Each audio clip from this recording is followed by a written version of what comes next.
Ele é autor de best-sellers sobre papas e o Vaticano. É o escritor português Luiz Miguel Rocha. Venha para cá.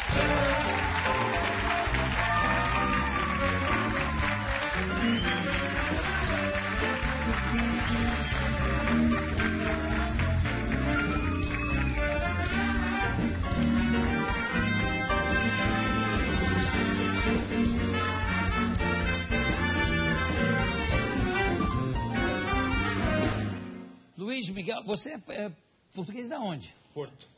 Do Porto. E mora... Eu vou-lhe dizer de onde é que eu o conheço. Veja se reconhece isto. Olha aí. Coliseu do Porto, Jô Soares na mira do gordo. Olha só. Vê-lo aí, janeiro de 2005. E você já guardou o ingresso pensando, um dia eu vou lá. Está vendo? É. Não, obrigado, acaso, essa é uma homenagem, muito obrigado. Por acaso sou escritor, mas nunca imaginei que estaria perto de si. Olha, mas está aí. Pronto, muito obrigado. O Luiz Miguel, e você mora em Portugal? Moro em Portugal. Aqui tem o autor best-seller do New York Times, A Mentira Sagrada, editora Jangada. A Mentira Sagrada especificamente, esse livro é sobre o quê? Qual é a mentira sagrada? Esse livro específico, A Mentira Sagrada, é sobre um ritual que os papas fazem já praticamente desde Leão X, desde o Papa Leão X, 1520 mais ou menos, em que se chama o Ritual da Primeira Noite. O Ritual da Primeira Noite é uma mensagem que o Papa que morre deixa para o Papa que vem a seguir. E já desde Leão X, portanto, já desde o século XVI. Como ninguém sabe... Deixa a mesma mensagem? Não, mensagens diferentes. Como ninguém sabe que mensagens é que eles trocam entre si, infelizmente, gostava muito de saber, eu aproveitei esse ritual que de facto existe para colocar... a minha história começa com isso. Mas a Mentira Sagrada é sobretudo sobre o Jesus científico, portanto, o Jesus da arqueologia, dos historiadores, da antropologia, por aí fora, que têm feito grandes investigações em Israel, em Jerusalém, e está a ser absolutamente fantástico. Os resultados que estão a sair são fantásticos. Mas fantásticos em que sentido? No sentido em que, por exemplo, estão a comprovar-se hoje cenas do Antigo Testamento. Estão a ser validadas arqueologicamente. Por exemplo, em 2011, descobriu-se a cidade de David. David, até 2011, era uma personagem de um livro, que era a Bíblia. E, portanto, o rei David, sim. E nessa cidade tem-se feito descobertas avassaladoras. Por exemplo, um carimbo que comprova a existência da cidade de Belém, que também não se fazia ideia que existia. É engraçado. Uma placa em fenício antigo que comprova, que fala sobre Salomão, o rei Salomão, filho de Davi, pai de David, e a construção do templo judeu de Israel. É algo de extraordinário. Portanto, estas descobertas vêm, de certa forma, ao contrário do que se pensava no início, e no início pensava-se, os historiadores vão descobrir coisas que vão acabar com o cristianismo. Não, vêm vindo a descobrir coisas que, pelo contrário, acrescentam algo. A qualquer dia, provavelmente vão vender Bíblias, daqui a uns séculos, com um autocolante a dizer comprovado cientificamente. Mas o engraçado é o seguinte, que aí a questão do cristianismo é basicamente uma questão de fé. Nada poderia destruir a legitimidade ou não dessa ou daquela cidade. Verdade. Agora, quando é que foram feitas essas descobertas sobre estas descobertas? Esta investigação tem muitos anos. Começou em 1850. E desde aí que nunca mais se parou. É um projeto megalómano. Não sei, mas estas descobertas começam em 2003 e vêm até agora, até à atualidade. E têm sido coisas espetaculares. Agora, a cidade de Davi não desfaz o nome do rei Davi. Não, de maneira alguma. E onde é que fica? A cidade fica onde? Fica a pouquíssimos quilómetros de Jerusalém. E como é que foi descoberta a cidade? Escavações? Escavações, sim. E as escavações, como é uma cidade e como são zonas em que a história sempre passou por lá, que é uma coisa impressionante, sempre teve gente, sempre teve gente naquela área. Portanto, as histórias vão aparecendo muito devagar e os objetos vão aparecendo com muita morosidade. E, portanto, cada vez que se faz uma descoberta é algo extraordinário. Qual foi a outra cidade que você falou depois de falar? Belém. Onde é que fica exatamente? Também na mesma área? Belém ficava na mesma área, exatamente, que não se sabia onde era. Isto vem, de certa forma, porque estes historiadores e estes arqueólogos vão tentar ver tudo. Tudo. E há uma coisa muito interessante que é, por exemplo, não sei se vocês sabem, mas um judeu é sempre tratado pelo nome próprio seguido do nome do pai, ou o nome próprio seguido do nome da terra onde nasceu. Jesus, filho de José, Jesus de Nazaré. Tudo certo. Mas ele nasceu em Belém. E nunca ninguém disse Jesus de Belém. Então há aqui... Mas se fala nascido em Belém, não Sim, fala? fala-se nascido em Belém, mas afinal ele terá nascido na Nazaré, terá nascido em Belém. Onde é que ele nasceu afinal? Mas aí... então os historiadores vão... Nazareno... O Nazareno, exatamente, eu já lá vou. Então, os historiadores têm teses e, não sei, para quem está a estudar a história ou para quem vai estudar a história, é sempre mais seguro, antes de cada frase, dizer o seguinte: segundo alguns autores, vírgula. Porque assim, tudo que disser a seguir já não é responsabilidade sua. Mas a maioria das referências falam de Jesus nascendo... Em Nazaré. Não é em Belém? Em Belém, sim. Em Belém. Mas chamam-no Jesus de Nazaré. Já percebeu? Já percebeu a implicação disto? Afinal, ele nasceu em Nazaré ou em Belém? Se um judeu é sempre tratado pelo nome próprio, seguido do nome do pai. Ou é sempre o ben, próprio. né, que quer dizer de, né? Sim. Yeshua ben, sei lá. Ou Yeshua ben Yeshua a-Notzari, quer dizer, Jesus de Nazaré. De Nazaré. Então pensa-se, e isto é uma tese de historiadores, pensa-se que, porque é assim, isto pode ser um bocadinho chocante, mas Jesus sabia ler. Logo, Jesus lia a Bíblia do seu tempo. Mas por que seria chocante achar que ele... Porque, normalmente, quando eu digo Jesus lia a Bíblia do seu tempo, fica tudo assim. O quê? Jesus lia a Bíblia do seu tempo? Mas já havia Bíblia no tempo dele?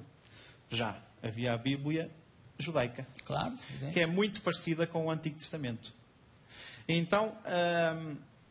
como Jesus lia a Bíblia judaica, os historiadores fazem aqui algo que pode chocar muita gente. Se ele lia a Bíblia, sabia todas as instruções que tinha de seguir para ser considerado Messias.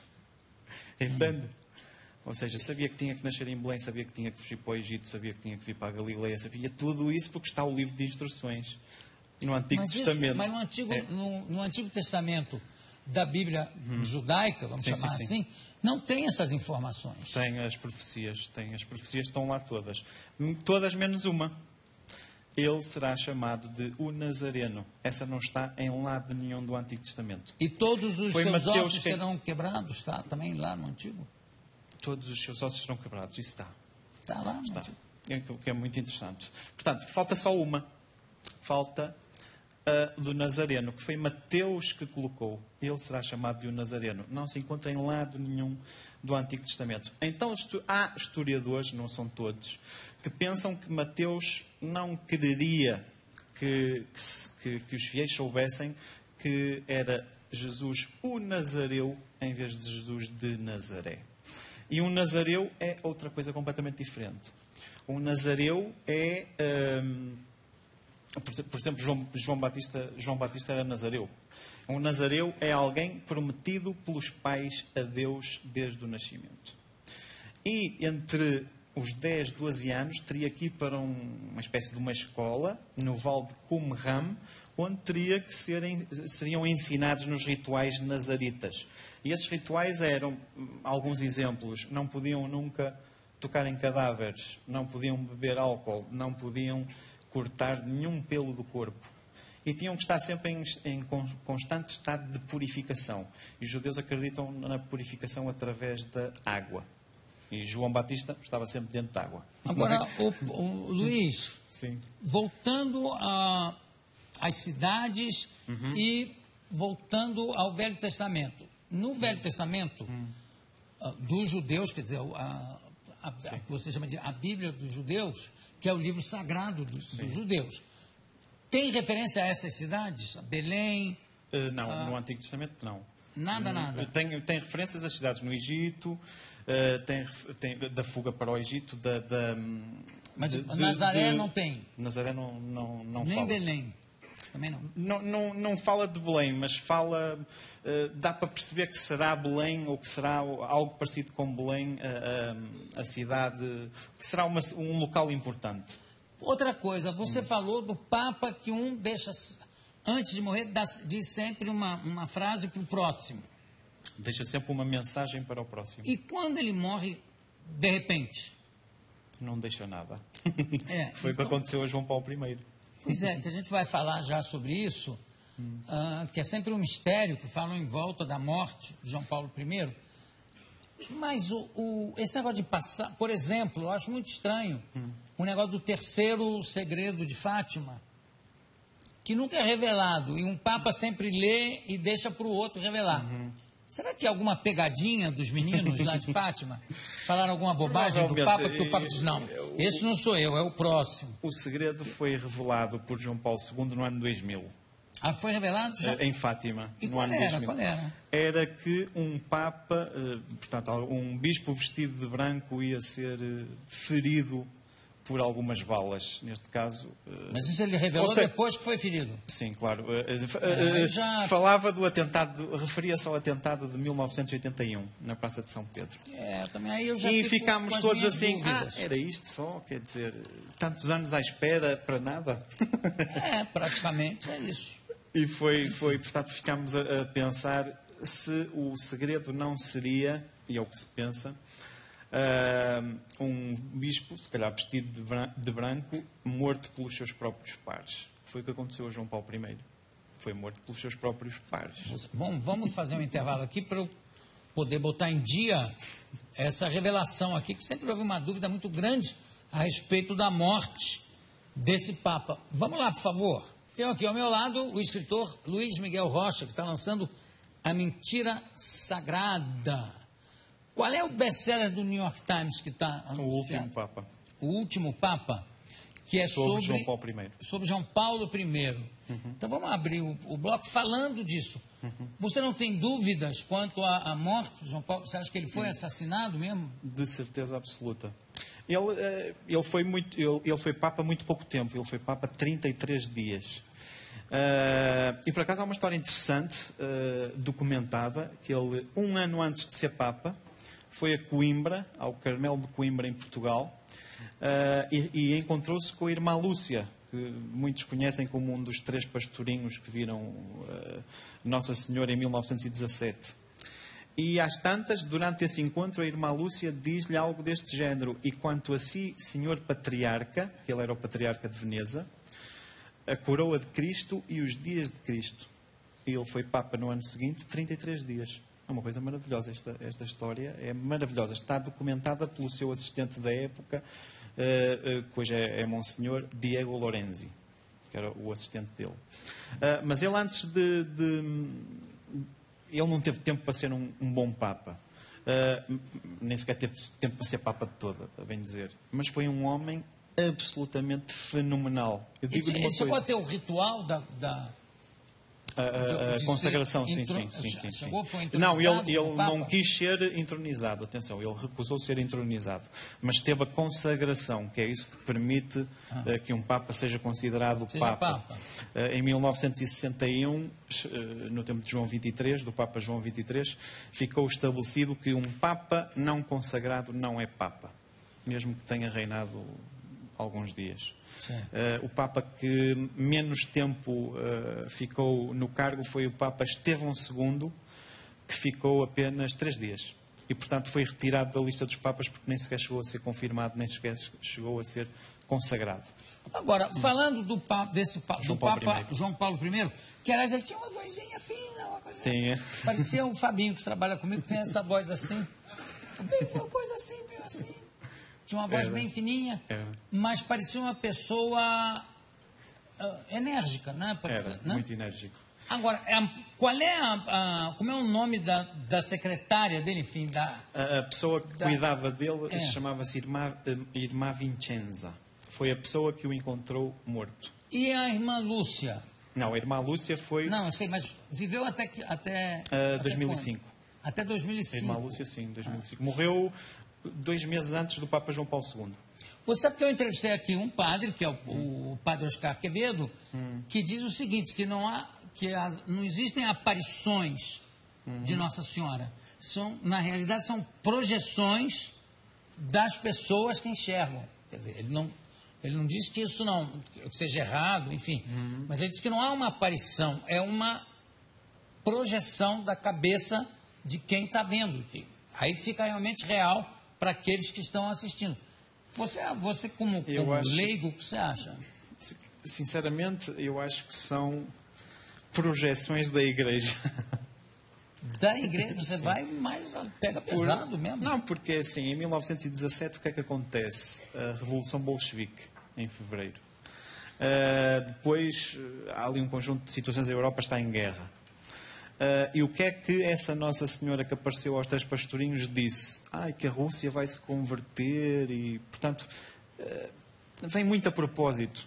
Acho que mas vem mesmo no timing. Levou um tempinho? Bastante tempo. Muito tempo mesmo. E depois dizem, esta guerra vai acabar e vai começar outra ainda pior. Mas sabe quando é que isto foi publicado? Quando é que isto foi revelado ao mundo? Em 1941. Ou seja, eu também sou capaz de prever que 2 aviões vão contra as Torres Gêmeas em 2001. Não é? Aí são pré-fecias. Exato. No caso do último Papa, por que você garante, ou tem tanta certeza, que ele foi assassinado? Muito e por simples. quem? O livro chama-se O Último Papa porque ele queria ser o último Papa rico. Ele já o tinha feito em Veneza. Em Veneza ele tinha vendido muito do património para construir orfanatos. Aliás, eu costumo dar este exemplo. Karol Wojtyła, que foi João Paulo II, como cardeal na Polónia, construiu 53 igrejas e 0 orfanatos.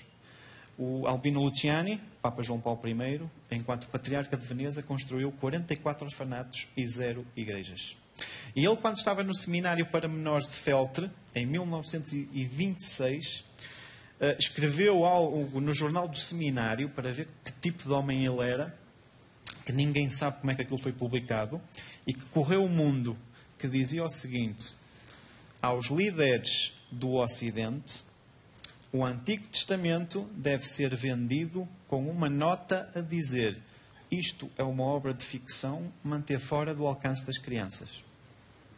Ao que Einstein respondeu no Times of London, em 1926, finalmente, uma voz com bom senso sai da Igreja Católica. Agora, e como é que de repente ele chega a Papa? Então, ele estava, nessa altura ele esteve para ser excomungado e expulso do seminário. Mas houve um homem que não deixou que isso aconteceu, chamava-se Giovanni Roncalli, que mais tarde foi o Papa João XXIII, que era de Veneza também. Então, estava-se aí a conjugar, ao contrário do que se possa pensar, depois de Pio XII, o Papa anterior, o Papa da Segunda Guerra Mundial, depois de Pio XII, conjugaram-se 3 papas liberais, 3 papas progressistas, João XXIII, Paulo VI e João Paulo I.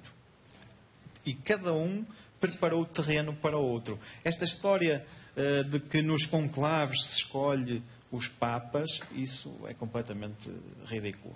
Então por que às vezes demora tanto? Mas desde o século XIX que não demora nada. Não demora absolutamente nada. Quer dizer que já são favas já entram papas. Veja bem, o que é necessário, por exemplo, o primeiro conclave, de facto, de que há memória de ter sido um conclave como o conhecemos hoje, 1268, levou 2 anos e 9 meses para escolherem o Papa. Teve um conclave que tiveram que tirar teto do lugar onde eles estavam para chover, para eles pegarem chuva, já não davam comida nem nada. Exatamente, cortaram a comida.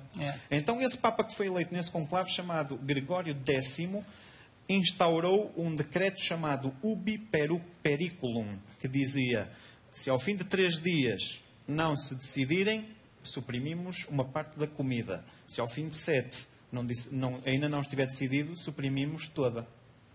E então a fórmula estava correta, porque de facto os conclaves começaram a durar muito pouco tempo.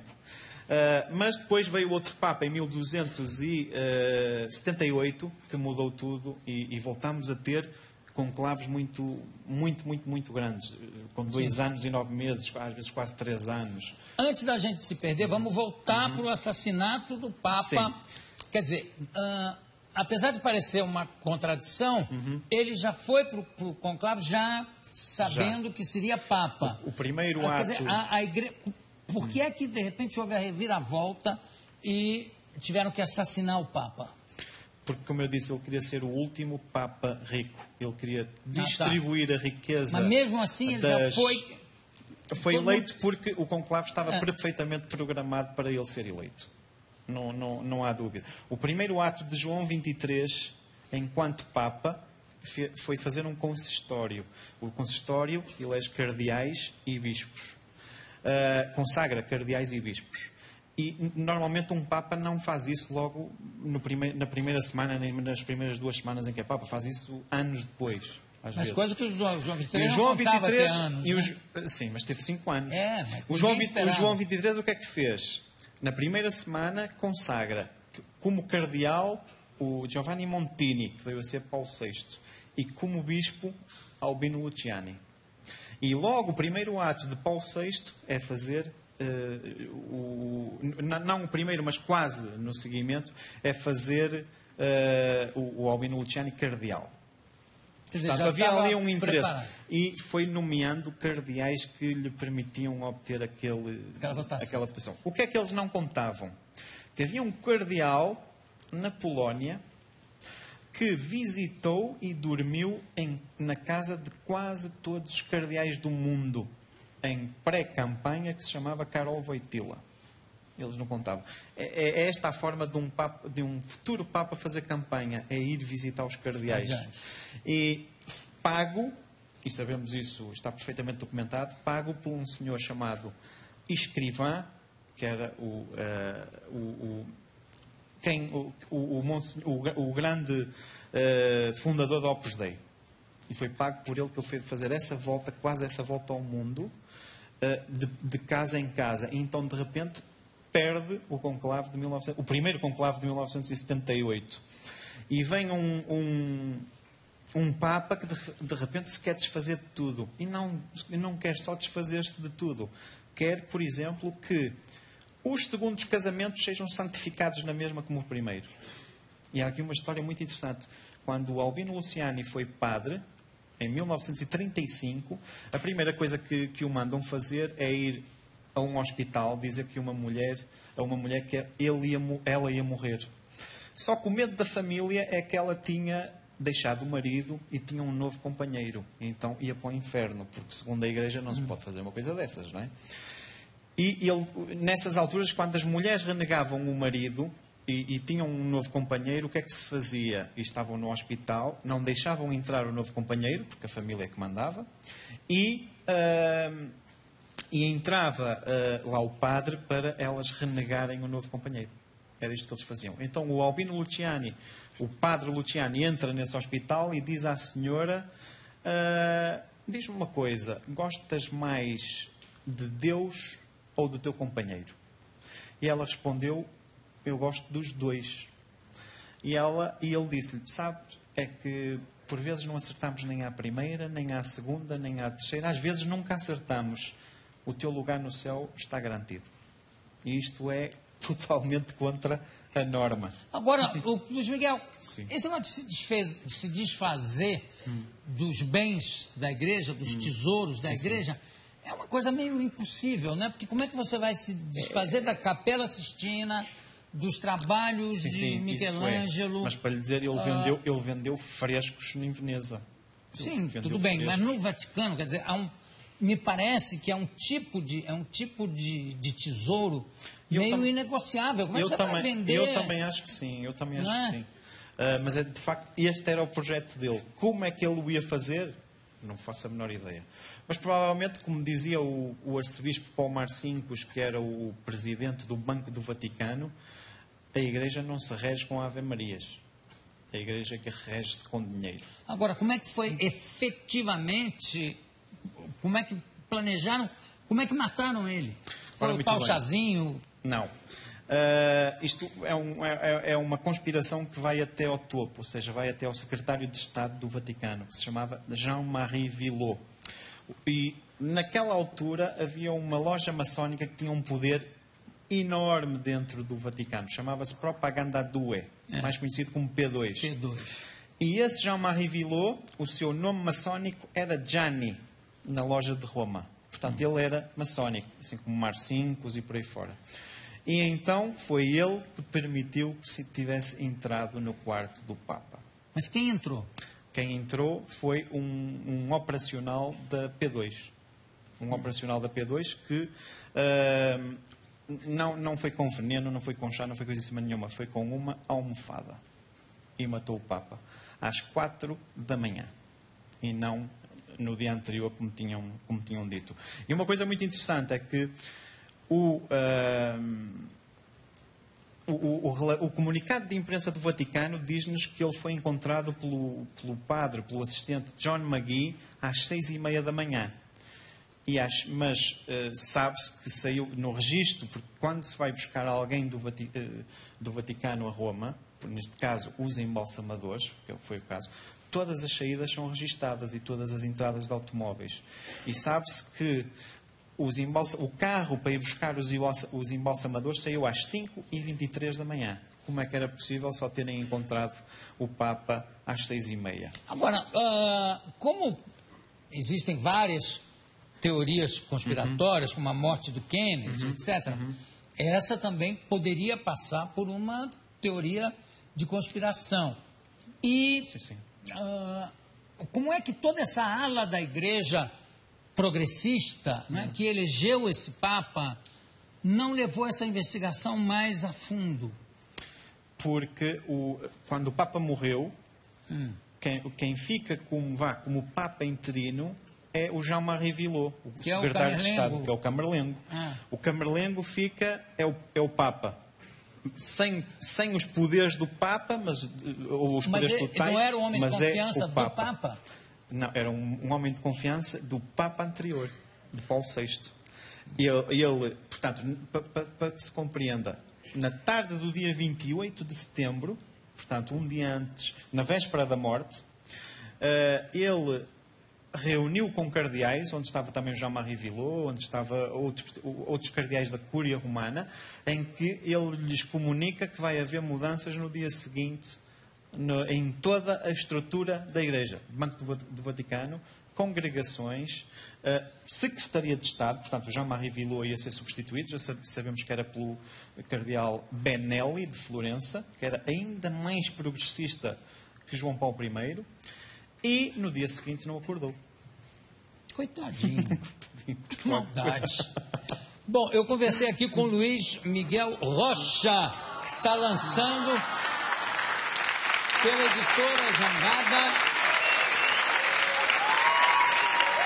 A Mentira Sagrada. Obrigado, daqui a pouco a gente volta.